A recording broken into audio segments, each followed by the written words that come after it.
Assalamualaikum warahmatullahi wabarakatuh. Halo teman-teman semuanya, perkenalkan kami dari kelompok biomasa akan memberikan penjelasan mengenai apa sih biomasa itu. Tapi sebelum masuk ke materi, kita akan kenalan kelompok dulu nih. Nama saya Rafaela Fatimah. Nama saya Nabila Syarasa. Nama saya Naya Konita. Nama saya Raden Hamas Fatahillah Pranayuda. Saya Muhammad. Selamat menyimak. Oke guys, langsung aja kita mulai pembahasannya dari hal yang paling mendasar. Jadi, apa sih energi alternatif itu? Energi alternatif adalah sumber energi yang bisa digunakan sebagai pengganti energi konvensional, terutama bahan bakar fosil. Energi alternatif biasanya berasal dari sumber daya alam yang terbarukan dan pastinya ramah lingkungan.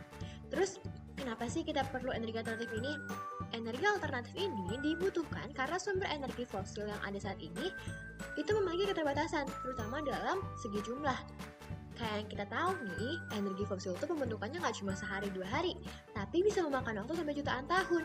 Dengan adanya energi alternatif, diharapkan dapat mengurangi ketergantungan pada energi fosil. Di samping itu, energi alternatif ini juga menjadi solusi ramah lingkungan dan berkelanjutan. Nah, sekarang aku akan menjelaskan tentang types of alternative energy atau jenis-jenis energi alternatif. Seperti yang dijelaskan oleh Naya tadi, energi alternatif adalah sumber energi yang bisa menggantikan bahan bakar fosil seperti batu bara, minyak bumi, dan gas alam. Energi alternatif lebih ramah lingkungan karena tidak menghasilkan polusi yang berbahaya dan lebih berkelanjutan karena tidak akan habis dalam waktu dekat. Jenis-jenis energi alternatif yang pertama adalah energi surya, yaitu energi yang memanfaatkan sinar matahari dengan bantuan panel surya atau fotovoltaik untuk diubah menjadi listrik. Panel surya menyerap cahaya matahari lalu mengubahnya menjadi energi listrik. Keuntungannya, energi ini sangat melimpah terutama di negara tropis seperti Indonesia. Tapi kekurangannya adalah panel ini tidak bekerja maksimal saat cuaca mendung atau malam hari. Yang kedua, ada energi angin. Energi ini menggunakan turbin angin yaitu baling-baling besar yang berputar karena tiupan angin. Putaran ini menghasilkan energi mekanik yang kemudian diubah jadi energi listrik. Energi ini sangat efektif di daerah yang memiliki angin kencang dan stabil, seperti di pantai atau pegunungan. Namun, tidak semua wilayah cocok karena tergantung pada kecepatan angin. Selanjutnya, ada energi air atau yang kita sebut juga PLTA, pembangkit listrik tenaga air. Energi ini memanfaatkan arus air dari sungai atau bendungan untuk memutar turbin dan menghasilkan listrik. Ini adalah salah satu jenis energi terbarukan yang paling banyak digunakan di dunia. Namun, pembangunan bendungan membutuhkan biaya besar dan bisa berdampak pada lingkungan sekitar. Kemudian ada biomasa, yaitu energi yang berasal dari bahan organik seperti kayu, limbah tanaman, dan kotoran hewan. Biomasa dibakar atau diolah untuk menghasilkan panas atau listrik. Keuntungan dari biomasa adalah bisa mengurangi limbah organik. Tapi jika tidak dikelola dengan baik, pembakarannya juga bisa menghasilkan emisi karbon. Berikutnya adalah energi laut. Energi ini memanfaatkan gerakan air laut, baik itu arus, pasang surut, maupun gelombang untuk memutar turbin dan menghasilkan listrik. Energi laut masih belum banyak digunakan karena teknologinya masih mahal dan rumit. Namun potensinya sangat besar, apalagi Indonesia adalah negara maritim dengan banyak laut. Yang terakhir adalah energi geotermal atau panas bumi. Energi ini berasal dari panas di dalam bumi yang bisa digunakan untuk menghasilkan uap dan memutar turbin listrik. Indonesia termasuk negara dengan potensi geotermal terbesar di dunia karena banyaknya gunung berapi. Keunggulannya, energi ini bisa terus digunakan siang malam, tidak tergantung cuaca. Namun, biaya pembangunannya juga cukup besar. Oke, sekarang kita masuk ke definisi dari biomasa.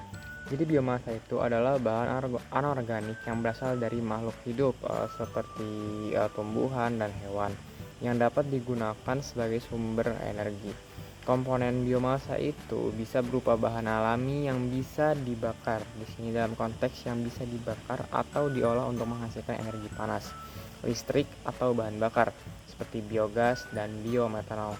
Biomasa termasuk dalam energi alternatif karena dia dapat diperbarui dan lebih ramah lingkungan. Jadi syarat untuk menjadi energi alternatif itu adalah dia dapat diperbarui atau tidak mengurangi jumlah dari energi tersebut. Dia sifatnya juga lebih ramah lingkungan dibanding bahan bakar fosil yang sifatnya dia tidak dapat diperbarui. Berarti dia bukan termasuk ke dalam energi alternatif. Tapi tetap saja energi yang dihasilkan dari biomasa itu tetap menghasilkan emisi jika dibakar secara langsung. Lalu bagaimana cara biomasa tersebut bekerja? Jadi kami punya 5 cara yang kami rangkum tentang bagaimana cara biomasa itu bekerja. Yang pertama itu melalui pembakaran langsung. Langkah-langkahnya itu biomasa tersebut dibakar untuk menghasilkan uap panas. Lalu uap panas tersebut digunakan biomasa tersebut dibakar untuk menghasilkan panas dari hasil bakaran tersebut. Panas tersebut digunakan untuk memanaskan air yang kemudian menjadi uap panas. Uap panas kemudian memutar turbin untuk menghasilkan listrik. Itu cara kerja pertama, yaitu melalui pembakaran langsung. Lalu cara kerja kedua itu ada gasifikasi. Tata caranya, yang pertama, biomasa itu dipanaskan dalam kondisi kurang oksigen. Nah, di sini konteksnya kurang oksigen, bukan tidak menggunakan oksigen sama sekali. Jadi dia dipanaskan dalam kondisi kurang oksigen untuk menghasilkan gas, yaitu gas sintetis, seperti CO, H2 dan metana atau CH4. Lalu gas ini kemudian CO, H2, metana tadi itu kemudian dibakar untuk menghasilkan panas atau listrik. Lalu cara kerja biomasa yang ketiga itu pirolisis. Apa itu pirolisis? Tata caranya jadi biomasa itu dipanaskan tanpa oksigen. Nah, di sini perbedaannya tadi gasifikasi itu dengan keadaan yang kurang oksigen. Kalau di pirolisis itu menggunakan yang tanpa oksigen untuk menghasilkan tujuannya bio-oil, gas, dan arang. Cara yang keempat yaitu dengan cara bekerja fermentasi atau bahan biomasa itu yang sifatnya dia seperti gula ya, misalnya tebu, jagung dan lain-lain itu difermentasi untuk mengambil bioetanolnya saja atau bahan bakar cair. Lalu tata cara kerja yang terakhir yaitu pencernaan anaerob.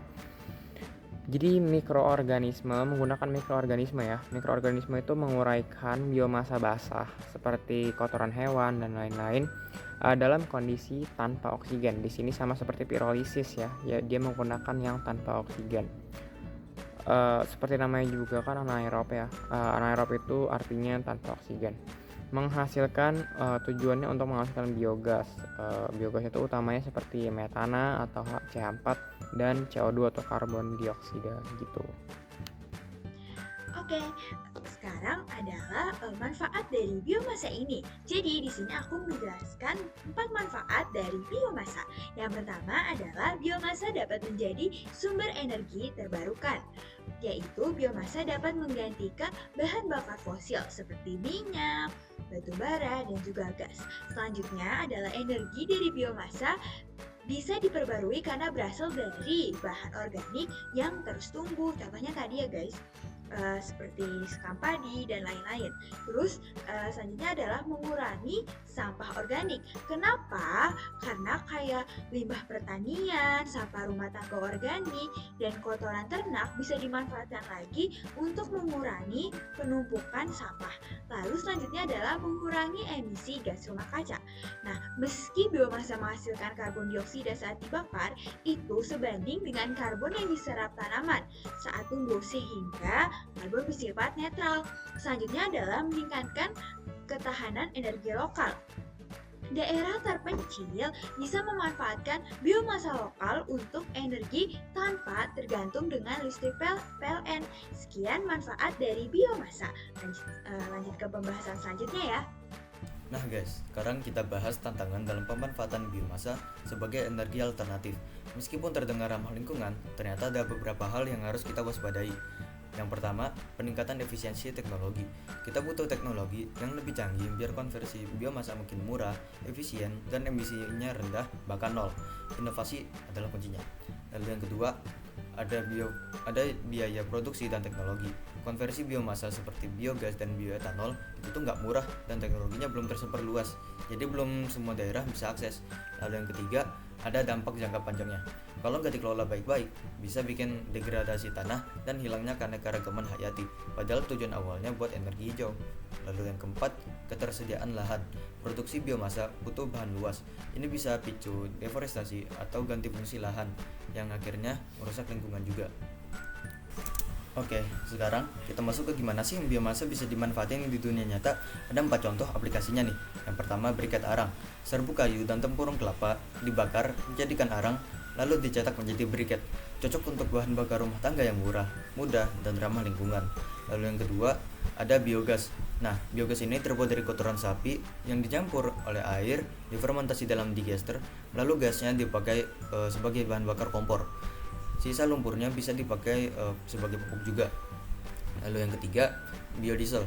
Dibuat dari minyak sawit yang dicampur oleh alkohol dan katalis, lalu diproses menjadi biodiesel. Nah, biodiesel ini bisa dipakai untuk menggantikan bahan bakar solar untuk kendaraan. Lalu yang keempat, ada bioetanol. Mirip alkohol tapi buat bahan bakar. Dari bahan organik yang pati atau gula difermentasi, disuling, dan dipakai untuk menggantikan bahan bakar bensin. Oke guys, sekarang masuk ke study case penerapan biomasa.